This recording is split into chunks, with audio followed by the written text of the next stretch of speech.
learned a life lesson today. I've never spoken in front of an arena before. And let me tell you something about speaking in an arena. Never get in front of an arena with a microphone if you can't sing. Isaac, are you still here? Could you just close it out, my friend? I think everyone would so much prefer to hear you sing for the next half hour than anything I've got to say.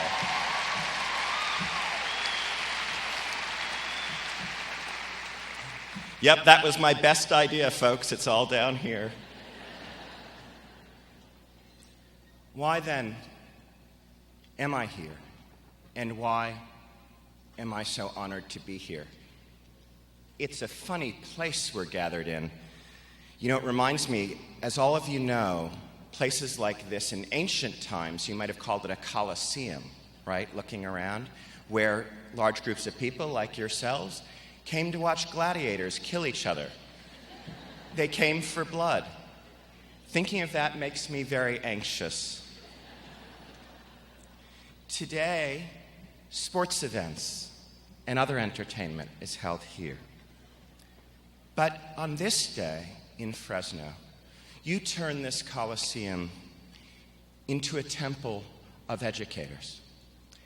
I'm honored to be here because there's no crowd that I find more exciting, more powerful than the educators gathered here. There is only one technology that has been proven to advance students. Only one.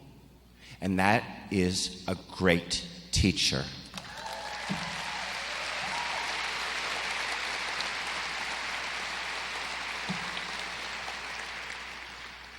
So I'm honored to be among so many educators. And frankly, I'm honored to be here because Mike Hansen is here. Did you hear the President of the United States? That was pretty good.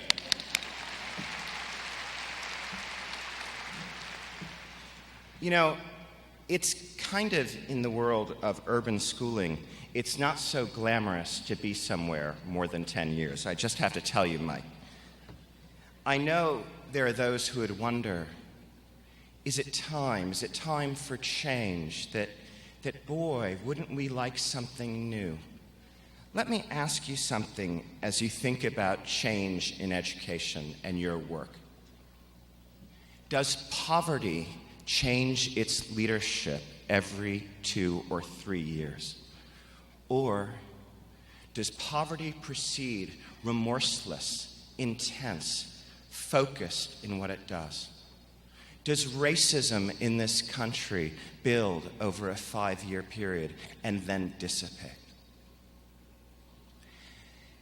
My view is the remarkable fact of Fresno is you have honored steady leadership, and only because of that, you are pushing against forces so strong and so durable, and at the heart of that is durable leadership, and for that I salute you, Mike Hansen.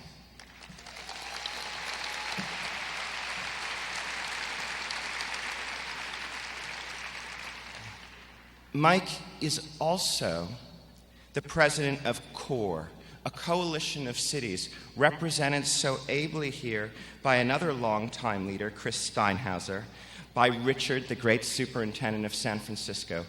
These cities, Long Beach, San Francisco, LA, banded together with the great executive director, who I'm also honored to be here with, Rick Miller. And these cities banded together to advance educational excellence and equity. Why do I think this matters?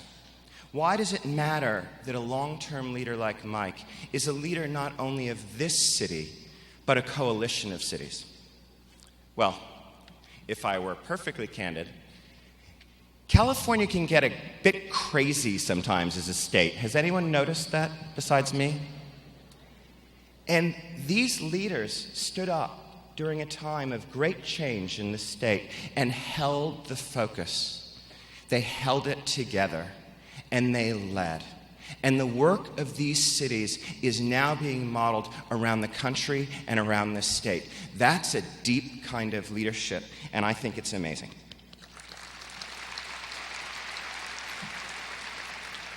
And when I praise sustained leadership, I speak, of course, to the trustees who are here, because this district is in your trust, and I want to thank you for your steady hand in guiding this place. But if you really want to know Mike, and it's been shown today indirectly, there's a quality about him. He just loves the arts. Have you noticed this? If you watch his Twitter feed, he can't help himself, like a teenage girl, posting the most recent sensational thing. Forgive me, Mike, I said that in front of 10,000 people. Posting the most exciting new performance he's seen for all his friends to see. Mike is an adult, an educator of a long life, but he retains that youthful excitement and pleasure in seeing the arts and what every kid can do. I think that's what gives an educator soul, and you have it in spades. Thank you, Mike.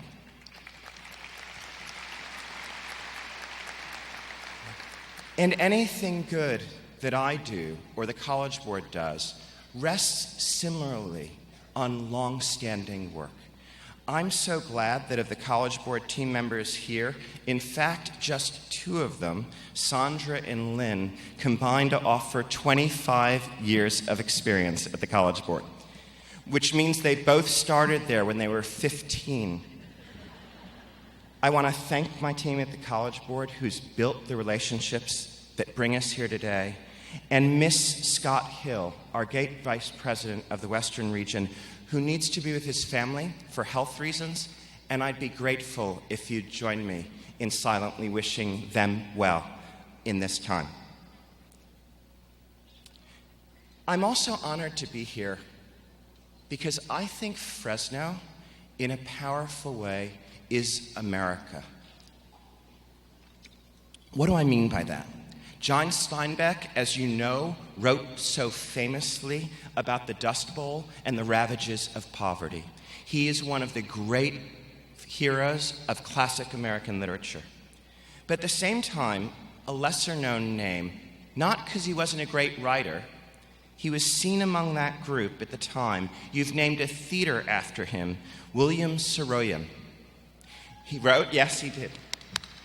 He wrote a book called The Daring Young Man on the Flying Trapeze. And this is what Saroyan wrote. Through the air on the flying trapeze, his mind hummed. Amusing it was, astoundingly funny. A trapeze to God or to nothing. A flying trapeze to some sort of eternity. He prayed objectively for strength to make the flight with grace. Of your Fresno-born Saroyan. And when I think of that image, a trapeze artist swinging from one place to another, one platform to another, pursuing his or her dreams, I think of Fresno, strangely balanced, suspended between two places of dreams in the American consciousness. To your north, Silicon Valley, the valley of dreams of new technology and its promise and hope. To your south, the dreams of Hollywood and making it big. You live in between the dreams that all Americans cherish. And you house those kids who look to both their sides with this range of dreams. And you, my friends, you are their guardians. As you face growing poverty that brings students ever further from those vital dreams, you stand at the forefront of perhaps America's greatest challenge. Not just income inequality, but the growing dearth of mobility. A much deeper issue, that every student could be born into one class, but then, through hard work and excellence, move into another. The notion of mobility is fading in this country, and you here in Fresno, by achieving results like that, light a way for this country. I am honored to be here. You are fundamental to where we're going. Thank you.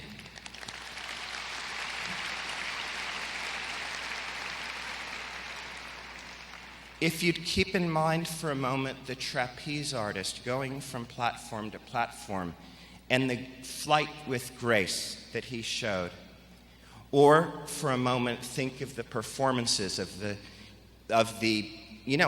rock band made of the faculty. How cool is that? Of the students singing. And it brings me to the topic I want to talk to you about today, because it's an invisible thing. It's the thing you can't see in this stadium. I want you to look around for a minute, because if you look at your chair, it's actually stained with this. It's the sweat that has filled this place. It is practice. Yeah, it's a beautiful image, a lasting image. Give me time, I've got more. But there is, my friends, in anything beautiful, a daily sweat. One does not get up at age 14 and sing, "So glory." Isaac, how long have you been practicing singing? Since he was 3, says his mother with authority. Martha Graham, coincidentally, the great American dancer, said that it takes 10 years to make a great dancer, 10 years of practice. She wrote this. She says to us, "I believe that we learn by practice. Whether it means to learn to dance by practicing dancing or to learn to live by practicing living, the principles are the same. In each, it is the performance of a dedicated, precise set of acts, physical or intellectual, from which come the shape of achievement, the sense of one's being, the satisfaction of spirit. One becomes, in some area, an athlete of God. Practice means to perform over and over again, in the face of all obstacles, some act of vision, of faith, of desire. Practice is a means of inviting the perfection desired. I submit to you that with the power of poverty, with all that faces us, we can change nothing unless we can change the daily work that students do, their daily practice. Every inequality of performance is finally an inequality of practice. The only way to become excellent is to foster those things done well, with heart and spirit, over and over again. And I'd like to talk to you about that work, because it's in a way a secret work. It happens within the classroom and outside of it. It doesn't appear directly on game day, but everything beautiful on game day that happens in this arena is a result of that practice. That may seem like a funny theme, the daily life of classrooms of our students, coming from the president of the College Board. Why are you talking to us about that? You should be talking about tests. You're the guy, and I know this is popular, that runs 2 of the most famous exams in the world, the SAT and the Advanced Placement Exam. But you know what? You know what, folks? It is awfully clear to me that we do not need more tests. We need more opportunities.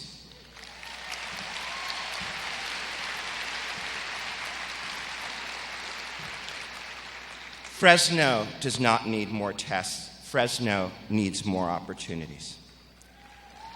Assessment without opportunity is not worth the time or the money.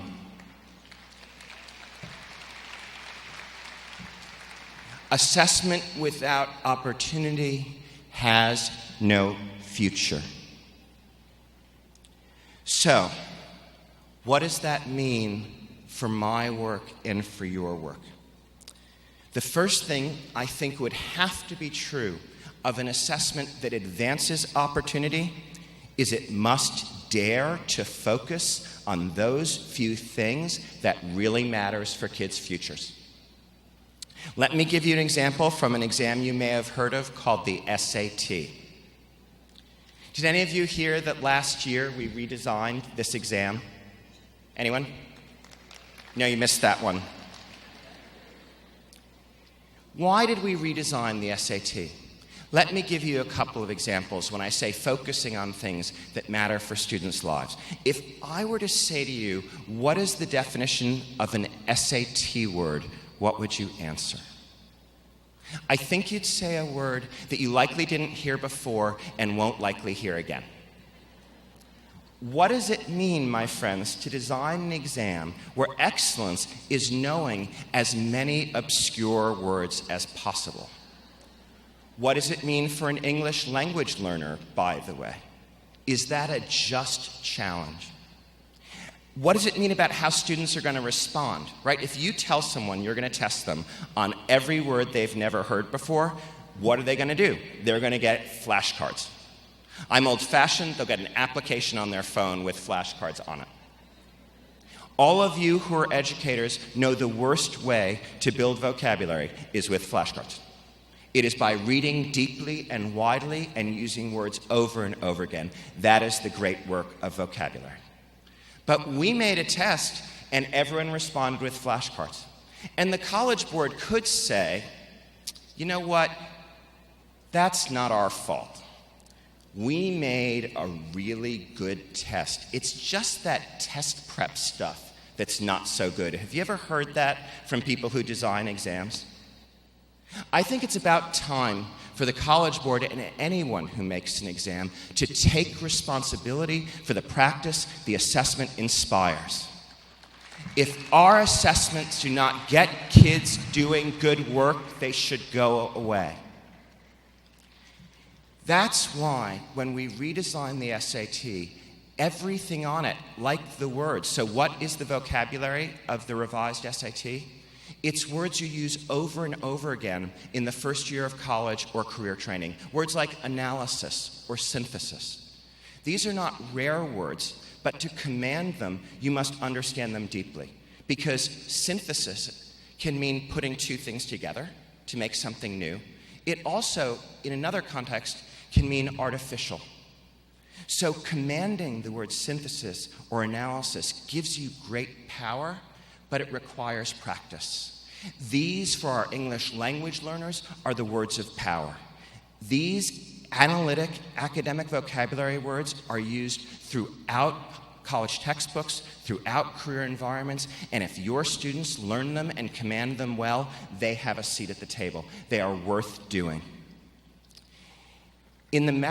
Thank you. I know a vocabulary lesson was really what you were hoping for at this time of morning.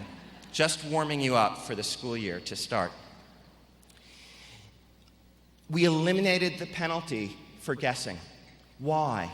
Why not let students just show their best work on the SAT? We took the math section and focused it on the 3 areas of math. I think it's very funny when people tell you they're telling you what's on the test, and then they tell you math is on the test. Has that ever happened to you? Thank you so much. All of mathematics will be tested on this exam. I know just what to do. Instead, on the revised SAT, there are 3 and only 3 areas of mathematics that occupy 80% of the exam. Because if you're good at those 3 things, you're ready overwhelmingly for challenges of first-year courses and career environments. Why not give kids the time to practice, teachers the time to teach, by daring to focus on a few things that repay that kind of attention? Let me talk for a moment about your work in California. It probably won't surprise you that someone estimated that the former academic standards of California would take 30 years to teach. Remember the phone book? I mean, isn't it amazing that we could develop such a large system where we hand phone books to teachers and say, teach this, without laughing? So what happened? What were the consequences? What were the victims of there being such a long list of things students had to learn?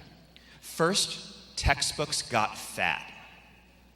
The only area of math performance in which the United States confidently leads the world is in the size of our textbooks. Second, yeah, it's good, isn't it? Second, tests became Russian roulette. Teachers raced through a curriculum a mile wide and an inch deep in terror that a topic might pop up on the test. And third, our students became out of breath, passing through content without mastering it, robbed of the opportunity for in-depth practice that excellence in any area requires. So my humble request of you is take advantage of this moment in education to do a few things well, to remember that arithmetic and its understanding and application are at the heart of the elementary school curriculum. To do those well, indeed, opens up worlds for kids. The knowledge you gain in elementary school of history, science, and the arts, as well as the domains of English and math, propel you throughout. I could go on about the beauties of reading analytically and writing carefully, and how much they advance you. Those few things done well repay every day. So my first move, and we've done it in advanced placement as well, is to redesign the advanced placement courses so they don't resemble the worst of first-year college courses. Like, let's be candid. What's worse than a first-year college course where you go through a rapid-fire survey of everything and remember nothing? Unfortunately, advanced placement began to resemble those courses. But the beauty of it was the team in AP realized this, talking to the community of AP teachers. And what you taught us is if you want us to do in-depth work with kids, we've got to slow down and concentrate within advanced placement on fewer things done well. I'm so impressed with the redesigns of the advanced placement courses. Can I please thank the members of the AP community here for your guidance and leadership to the College Board?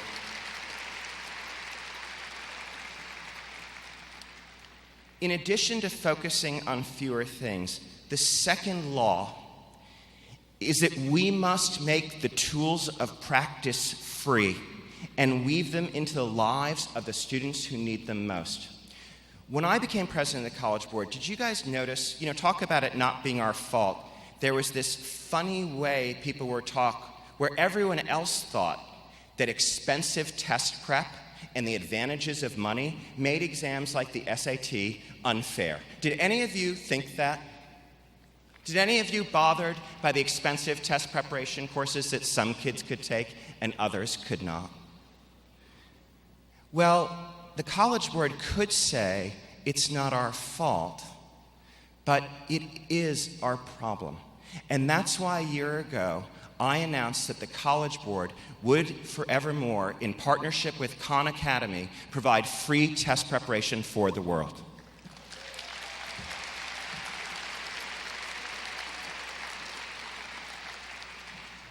And as you would know in Fresno better than any community, that which is free is not necessarily equal. That is, and this is, I think, is a relatively deep thing. Making something free doesn't mean all kids are going to get an equal shot at it, particularly when it's online. So we partnered with a very imaginative organization represented here called the Boys and Girls Clubs of America. And I'm so delighted that over the years in every single club where Boys and Girls Clubs are, those kids who are mentored by adults will be trained in the use of Khan Academy. So those kids who need it most can get it within school and outside of school. We're eager to partner with you to take full advantage of this tool.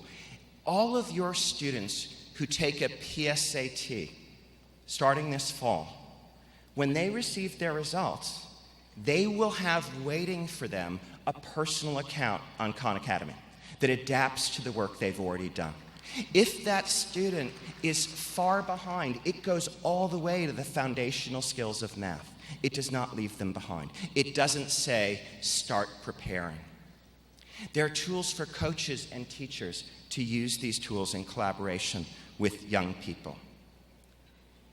If we're serious about practice, it's time to revolutionize the tools of practice. The third thing we must do is we must propel students to claim the opportunities they've earned. This is a very eerie matter. I'm sure all of you know cases of it. Many of our students who are ready then don't go on. They betray themselves. They don't go on to claim, to take the opportunities they've earned. So when people defend tests, they often say the reason the SAT is good is it finds kids of merit, a diamond in the rough who may have been hidden. But then we looked at the data. Guess what we found? If you are in the bottom quartile of income, meaning you're poor or low income, and you score in the top 10% of SAT, so are you getting the picture of this student? A poor student who has defied the odds, who's overcome every obstacle. They are an athlete. They are a remarkable young person, and they've scored in the top 10% of SAT takers nationwide. Over half those kids do not apply today to a single selective college. In California, 48% of the Latinos who are in the top 10% of their classes, half of them do not apply to a single selective college. What's going on? Well, we talk to our friends and guiders, our school counselors, who tell us what is really going on. And you know one thing they told us? They said our students need to apply for a fee waiver to apply to college. Makes sense, right? So we went to our members, which are all higher education, and they agreed with us that since the College Board was already giving these students fee waivers to take the SAT for free, they would trust us. And now, for any student in this country who takes an SAT, they immediately receive, and who is low income, they receive 4 fee waivers to apply to college.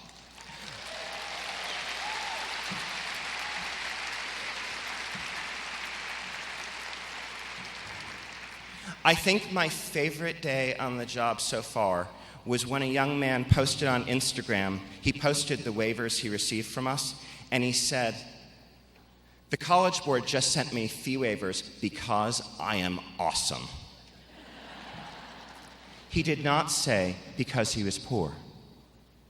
It is time to stop asking kids in poverty to say again and again they are poor. The College Board, it is incumbent on us to develop a low-income key that propels kids in and through college.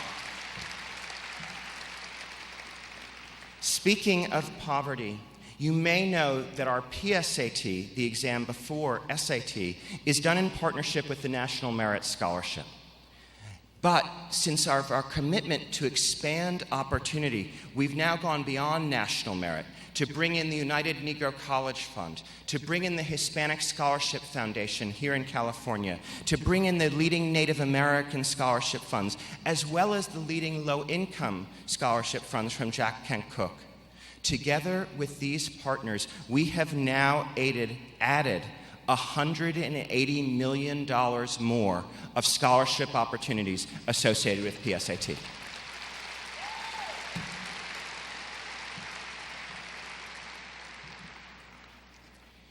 And finally, the need for students to claim their opportunities happens, as all of you know, earlier in their academic career.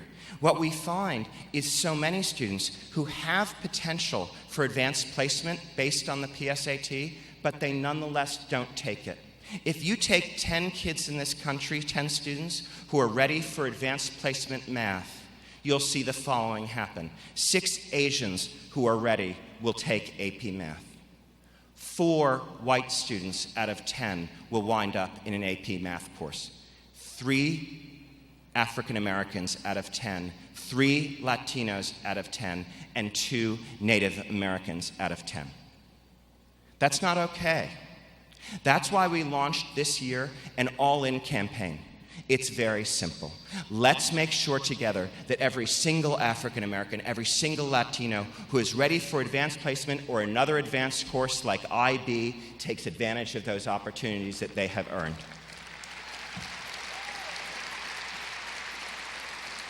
I know that some of the hardest work you do as educators is to try to invite, cajole, twist kids' arms into taking rigorous courses. I think it's about time the College Board gave you some help. So, we've got a little help. Starting this year, every student who scores ready for advanced placement on the PSAT will get the following personalized video sent to them. Let's please roll that first video. Hi everyone, and congratulations.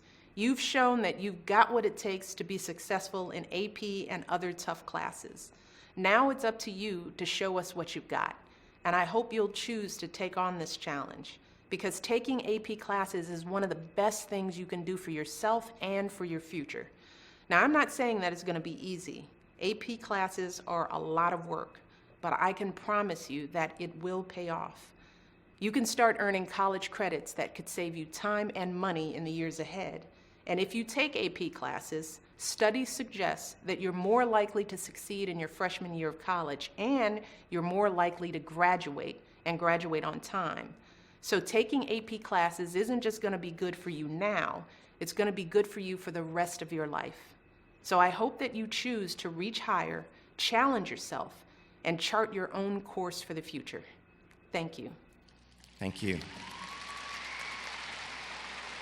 And because it's the decisions of you, of teachers, of school counselors, of school leaders, and others who will propel these kids forward, we have another message for you as educators from another interesting person.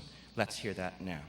Hello, and thank you to the teachers, counselors, and administrators who've devoted your lives to teaching children. All of you know that you have students in your schools who show, based on test results, great potential to succeed in advanced placement classes. As educators who work with students every day, you have the opportunity to encourage them to challenge themselves, to take the next step and sign up for AP classes. As a lifelong educator, I believe in the potential of every student. I'm confident that children can meet and exceed expectations when we support them on their path to success. Choosing AP is choosing success, but that choice can be difficult for some students to make, especially if no one in their family or none of their friends have ever taken an AP class before. Let's change that. In fact, let's go all in and get every single student with AP potential to take at least one AP class in the coming year. Do you know what many students with AP potential say is the most important factor in their decision to take AP? Encouragement from adults in their school. Even more than their parents, it's their teachers, counselors, coaches, and principals who can make the difference in helping them make the smart academic choices. So I challenge you to find the students in your school who've demonstrated AP potential. Talk to them. Explain that choosing the hard work of AP is the first step on the path to college and career success. Tell them they can earn college credit, which will save time and money in the years ahead. Invite them into your classes and offices. Show them how much you care about their success.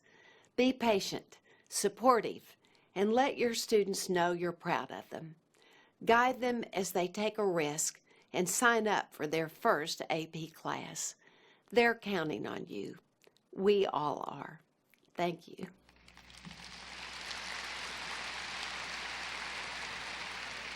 Isn't it nice in these two partisan times to hear these remarkable voices? But the hardest work of all is to talk to students themselves. The College Board is taking some risk here in talking to students and listening to them about what they need to hear from us and from other students, what will invite them to the real work. And I hope when you see this next video about Kayla, you agree with me it's time for the College Board and all of us to keep it real about what it means for young African Americans to plunge themselves in these environments. Let's hear her story. Again, these videos will all be available to you for free as tools you can use to invite students into rigor.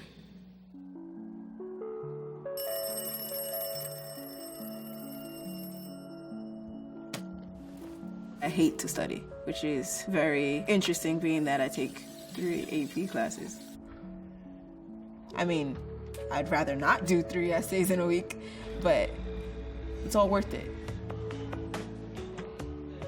I hate to study, but I love to learn. My first AP class ever, I felt a little bit of anxiety when my teacher told me that I was gonna be in that class.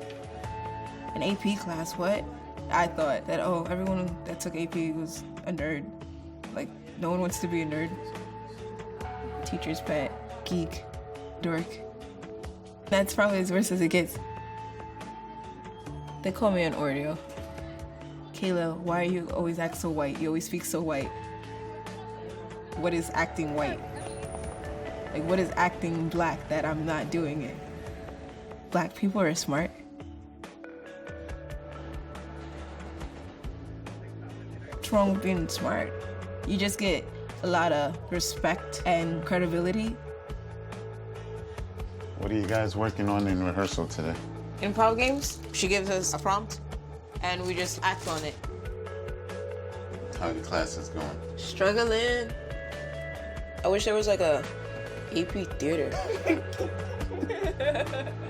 If you do well taking AP classes and you pass the test in the end, that's a college course that you don't have to pay for. You'll be smarter. You never quit in anything you do. I'm proud of you and keep up the good work. My dad, he usually seems very disappointed in the road that he picked because he would be in a different place. He would play basketball with his friends rather than go to school.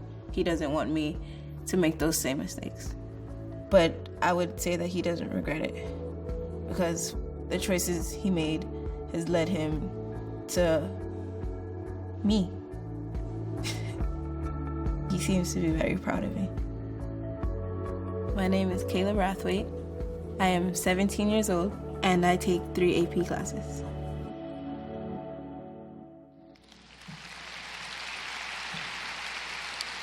And a different look at a growing community in your own home here. Just one last picture here.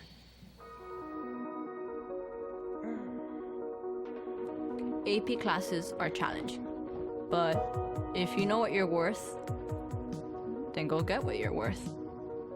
It prepares you for college, something that most of us, or at least myself, want to achieve. Something that my father always wanted to do is have a job that wasn't so hard on him. It's difficult not having an education. Why not do it? The good thing about AP classes is that there's a lot of critical thinking. Things that I learned in history, in psychology, even in Spanish, where I know the language, but there's some new terms that I learned. ¿Tú estás segura que vas a seguir psicología? Sí, estoy bien segura. Como nosotros ya pasamos por ciertos problemas, Traumas. incluyendo la muerte de mi padre, yo pienso que yo puedo ayudar a mucha gente. Esto me parece bien. De Ayudar a las personas para que puedan superar ese trauma. Es difícil hablar de ese tema, pero hay que hacerlo. I never thought my father was gonna die at such young age.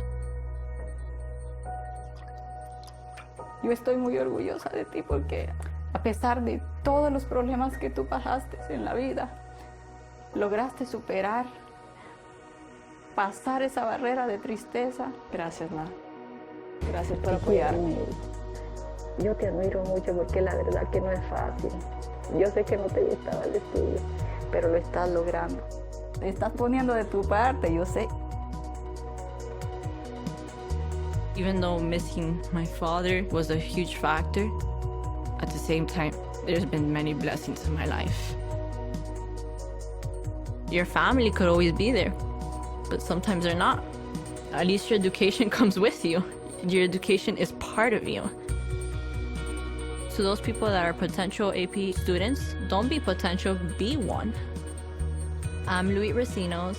I take 2 AP classes.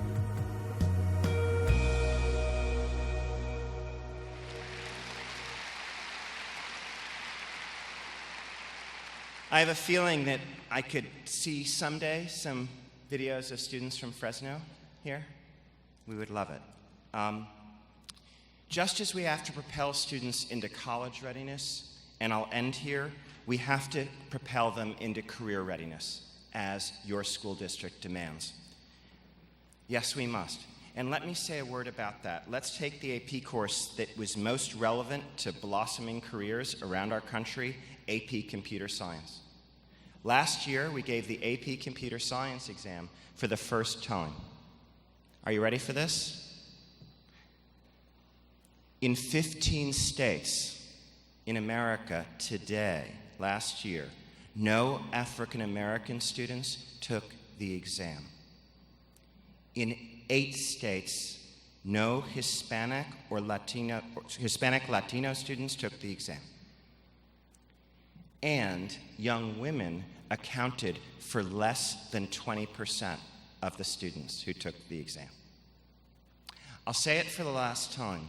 You could say, as the College Board, that's not our fault. We made a good course. We are not responsible for who takes that course. But if it is not our fault, it is most certainly our problem.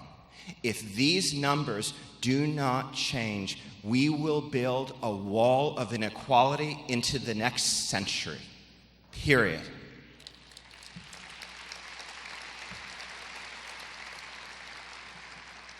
A student who takes and passes an AP STEM course, particularly if they're a young woman or a minority student, is 3 to 6 times more likely to major and graduate in STEM.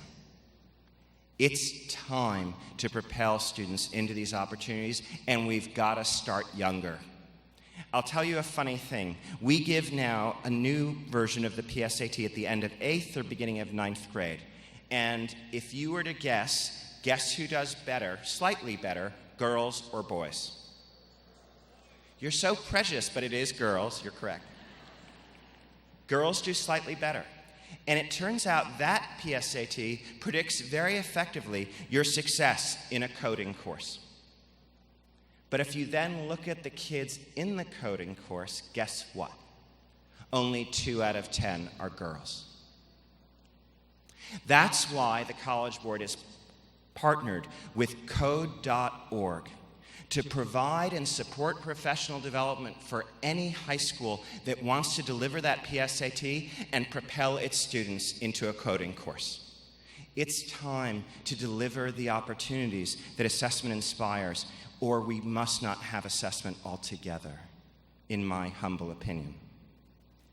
We've got to start earlier, like I'm talking about with girls in coding in 8th and 9th grade, in middle school, in elementary school, and I know there's great early childhood work going on in this district as well. And there you are.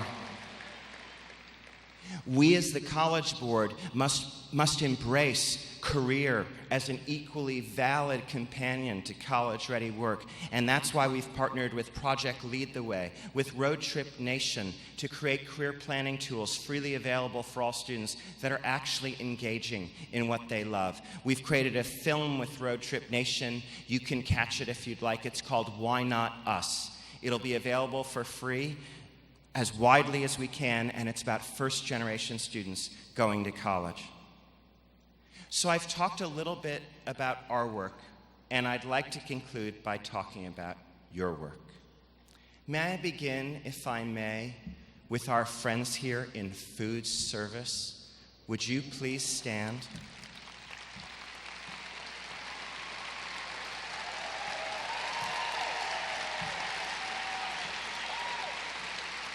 For without nutrition and food, beautiful work cannot happen.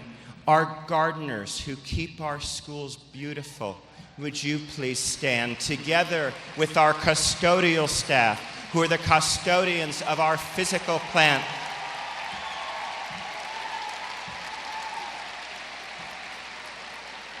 The office staff in our schools that opens the doors each day and keeps our schools running.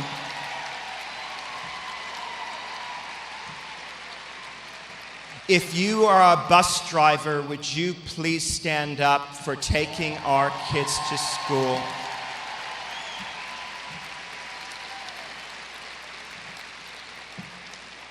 When you heard Glory, I know you're all thinking about what's going on in violence in this country. So let us thank those of us who work in campus security, but also in prevention and intervention for keeping kids safe and ending the cycle of violence.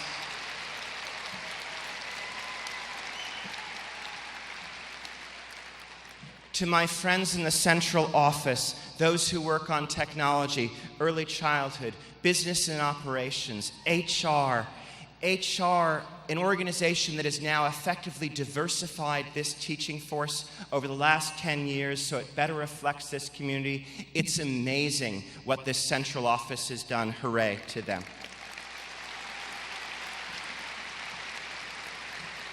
Including those who work in special education, among those students most in need.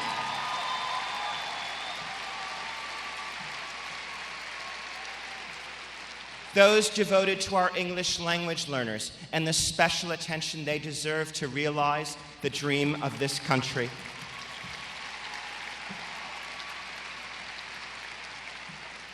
If you are a principal or administrator at the school level, would you please stand up?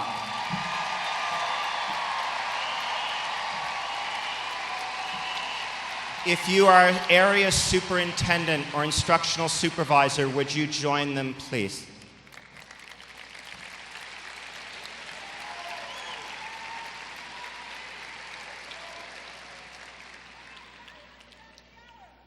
And then, those of you who are teachers, whose craft I worship and celebrate, would you please stand, including those 700 lead teachers who help lead conversations throughout this district about excellence.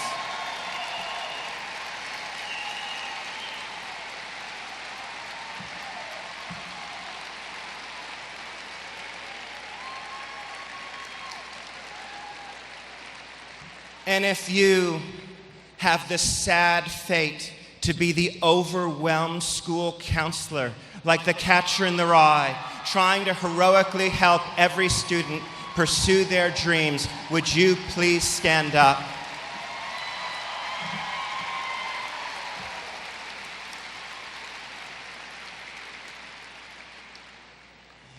And since we're in a stadium, I'd like to just pause for a moment on a group that I think are a major chapter to be played in being drum majors for justice, and those are our athletic coaches. Would you please stand?